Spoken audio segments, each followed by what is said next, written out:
So ultimately, it is up to you to determine how much work you need to do to feel satisfied for a successful career. I mean, really, it is up to you.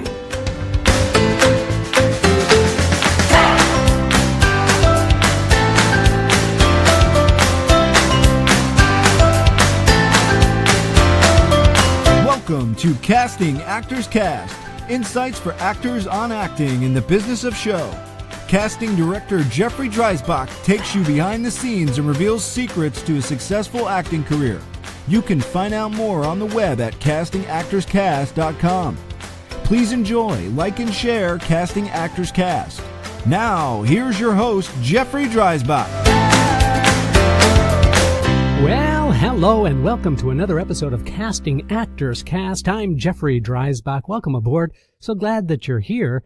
I think we're going to have a really good time today because I want to give you 5 tips to a winning career. I'm going to explain all about that and give you the 5 tips to a winning career in just one moment. I would like to take this opportunity in the podcast to thank you so much for listening. I really enjoy hearing from you. If you are so inclined and these podcasts have had some value for you, please go ahead and go to castingactorscast.com. That's castingactorscast, all one word, .com. Go to the website. You can check out some free downloadable PDFs. And I also have a place where you can leave a voicemail. Really easy. Just click on leaving a voicemail and you'll see that. Things are quite busy here at McCorkle Casting right now. We are really involved in being seen for a lot of feature films. Plus, we're continuing to do our regional theater work and still in development for a television project, which I'm kind of getting excited about as well. So we're quite busy in the office, and that's a long-winded way of saying that I might not be able to answer your emails right away, but I try to do my very, very best. But most importantly, I am overwhelmed by the support I've been getting from all over the world.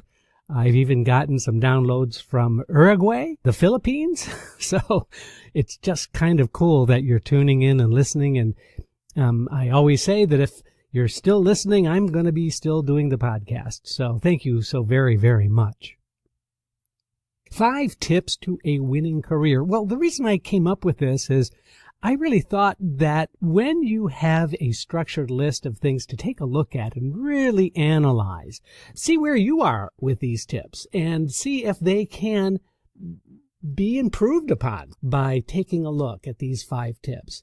I can promise you that if you do these 5 tips, you're going to be well on your way to feeling much more successful. And the more successful you feel, the more successful you're going to be. Tip number 1. This is something I've heard a couple of times from other casting people. And so with all due respect to those other casting people, I thought I would pass it along. I'm not claiming this as my own information, but I think it really bears sharing. Tip number 1, think of the acting career that you want 3 years from now. In other words, project where you want your career to be 3 years from now. So you can close your eyes, imagine where you want your career to be. And you can say things to yourself like, I'll have an agent and I will have a good solid body of auditions under my belt, and I will have booked myself some roles in films, or I've been cast in some plays. Those are all excellent projections to have, that your career will be at a level that ... fill in the blanks. Now, here's the trick. Be that person now. Be the person that you want to be 3 years from now into your head now. So everything that is motivated through that model of success that's realistic, that is appropriate for who you are, and be that now. That will be just an excellent foundation for everything you approach, everything you filter with choices that are in front of you, with relationships that you have, with business relationships. And so I think that's a great first tip. So think of the career that you want 3 years from now and act like it today. Tip number 2, it's time to take a look at the picture and resume again. I know. Some people just want to be completely satisfied with their picture and resume, and they think that they're done, and they use that picture and resume until it just doesn't work for you anymore. So now is the time to take a really close, hard look at your picture and your resume. First and most importantly, is your resume up to date? I think that's the most important because also that's the easiest one that you can adjust. I can't tell you how many times I get resumes that are inaccurate, that have too much stuff on them. They have too many items listed on the resume because as a casting director, I only have 15 seconds to really scrutinize your resume and look for those important points. You really need to take a look at your resume. Does it tell me how you want to be cast? So that if you have a lot of musical theater stuff and you're interested in continuing on to do musical theater stuff, that's great. Do that. If, on the other hand, you're in musical theater and you want to start thinking about more straight acting work on stage, then you need to shift that resume for those projects that you've done, those projects that you've worked on that are in relation to the kind of career you want to have. I know it's hard. I know it's hard because we really want to look like we're extremely successful. And it's really ironic to me that the younger you are, the more stuff you want to put on your resume. And that really goes to feeling insecure about the work that you've done. And let me just tell you that the work that you've done to this point has gotten you here. There's a reason why you're listening to this podcast. There's a reason why you're interested in a successful acting career. So be proud of who you are and scrutinize your resume to reflect exactly where you are and who you are and how you want others to see you.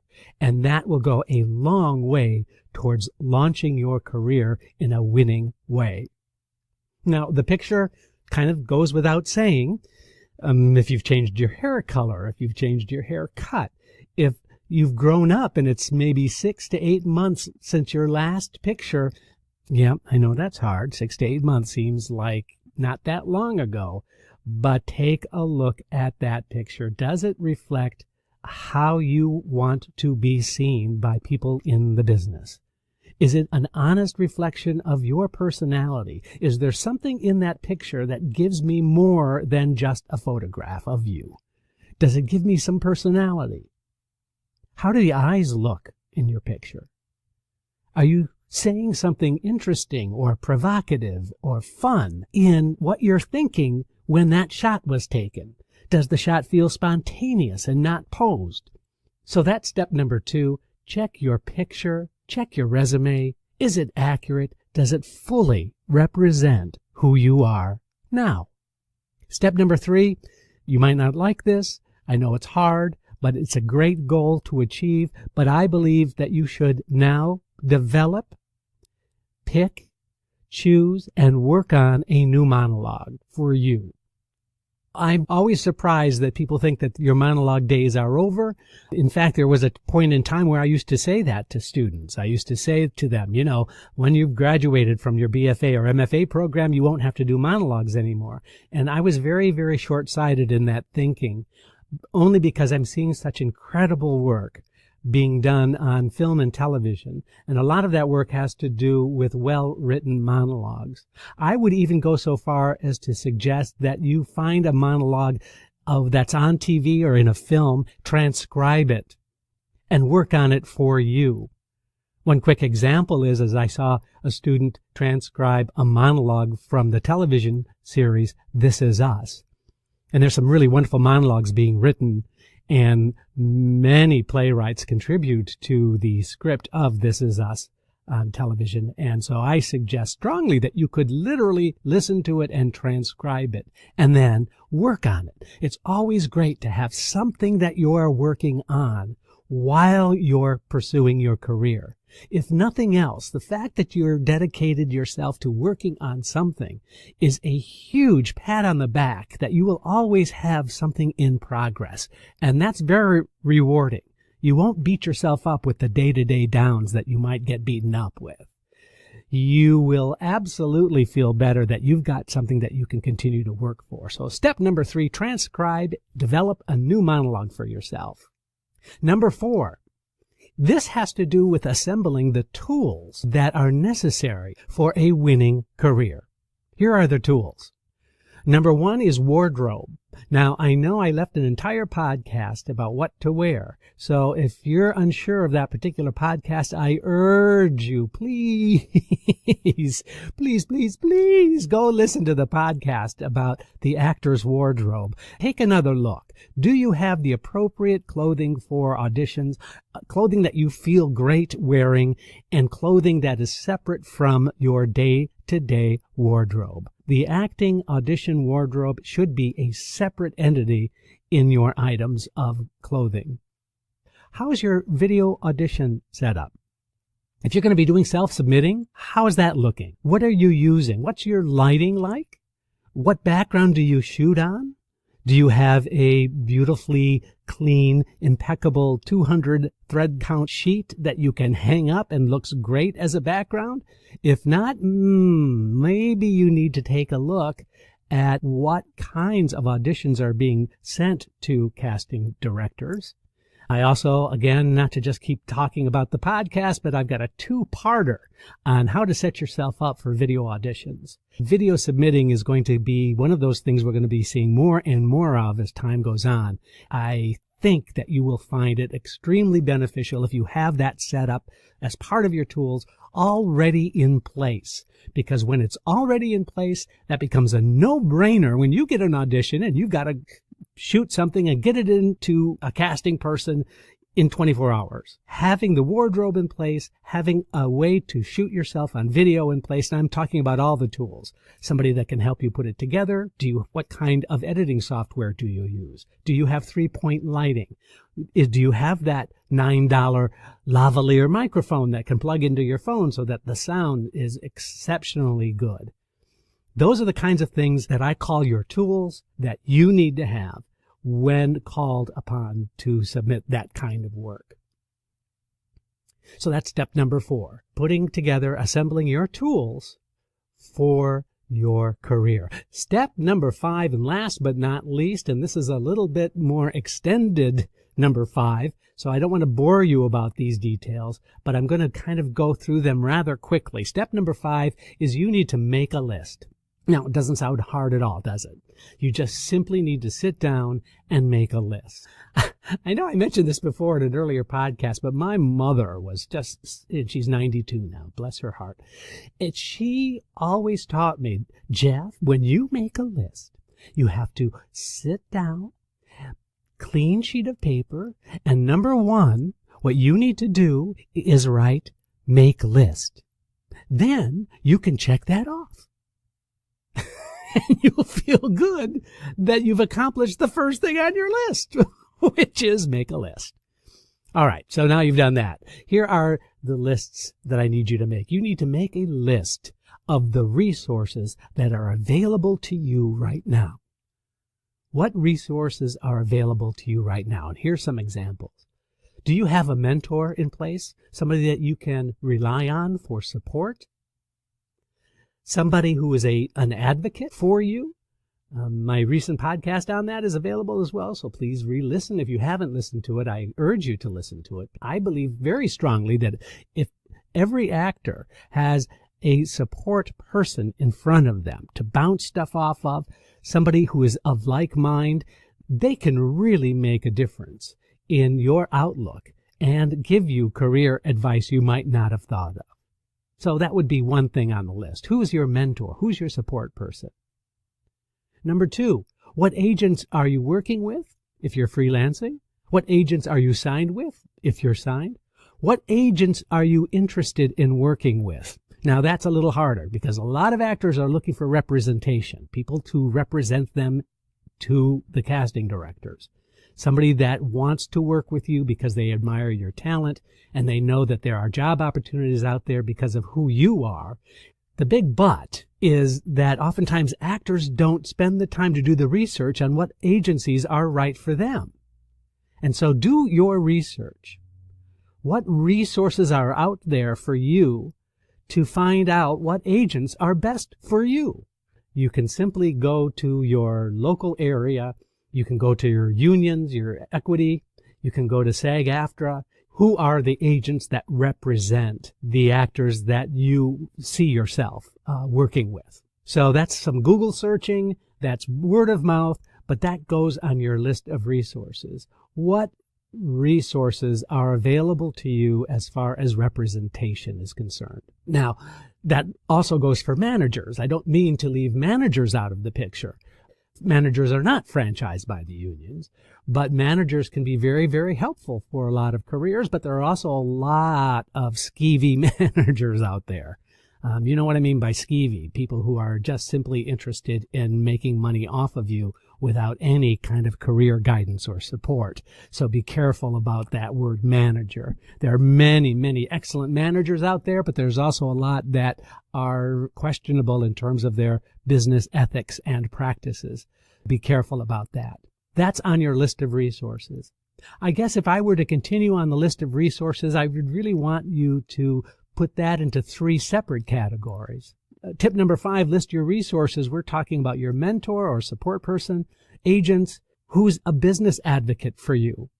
Do you have somebody in your circle, in your group of friends or acquaintances, that has a great business mind that can help you manage your financial situation, that can help you with some creative ideas on how to maintain a career while in between jobs? So a support business advocate is something to also perhaps consider on your list. I would divide the list maybe even into 3 different categories. One would be personal.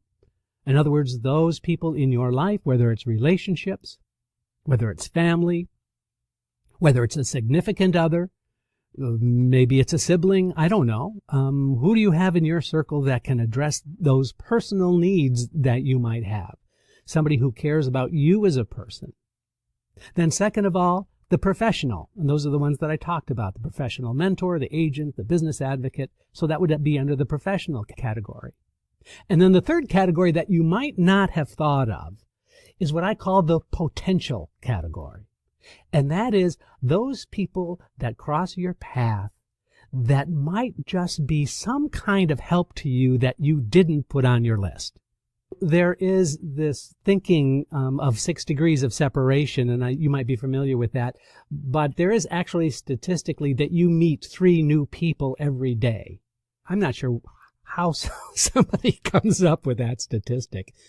Who the hell is counting? Do they have like a little clicker counter in their hand that they're clicking off that you met somebody new? My point is that you meet new people, interesting people, people that might have an influence, people that might be useful to you every single day. That's what I call the potential. Those potential relationships that are out there that you might not have met yet. But that would be something that you would put in your resource list category. So step number 5, list your resources, and that would be personal. What professional resources do you have?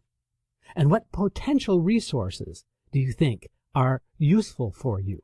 For example, if I were to say to myself, I need some help really figuring out which photographer is best for me, and I've done all my research, and now I just need to talk to some people about how it was to work with that particular photographer because I'm getting some new pictures. So then you ask somebody that is in the business, or you ask somebody that's at your training location, whether you're taking acting classes, or you ask an actor who you normally wouldn't necessarily spend time with, but they have a fantastic picture, that you can start up a conversation, that you can put yourself out there. And I think that becomes a really great potential resource for you. And I encourage you very, very strongly to keep an open mind about it and keep the prospect of that kind of a relationship open. So there you are, 5 tips to a winning career. Tip number 1, think of where you want your career to be 3 years from now and act like it today. Tip number 2, review your picture and resume. Make sure it's accurate and up to date. Tip number 3, transcribe and or develop a new monologue for auditions. Tip number 4, the tools you need to assemble to make sure you're ready to go. That includes the actor's wardrobe and your self-submit video setup. Tip number 5, list your resources. A mentor, support person, agents, business advocates. In other words, personal, professional, and potential resources that can make a difference in your career. Wow, the time always seems to go fast when I get intense like this. Plus, I just happen to love caffeine, so what are you going to do? Thank you so much for listening. I hope this was helpful to you. If it was, please let me know. Please let me know what tips you're having difficulty with, or tell me if this has been helpful to you. I sure would love to know that somebody out there has listened to this and really found it valuable. It just means so much to me. Not so much for my ego, but just so much for my ego. Anyway, thank you so very much for listening. I'm Jeffrey Dreisbach, and you've been listening to Casting Actors Cast. You've been listening to Casting Actors Cast with host Jeffrey Dreisbach. Find out more at castingactorscast.com and let us know if you would like us to cover topics you're interested in. Thanks for listening. I'm Matthew DeSarno.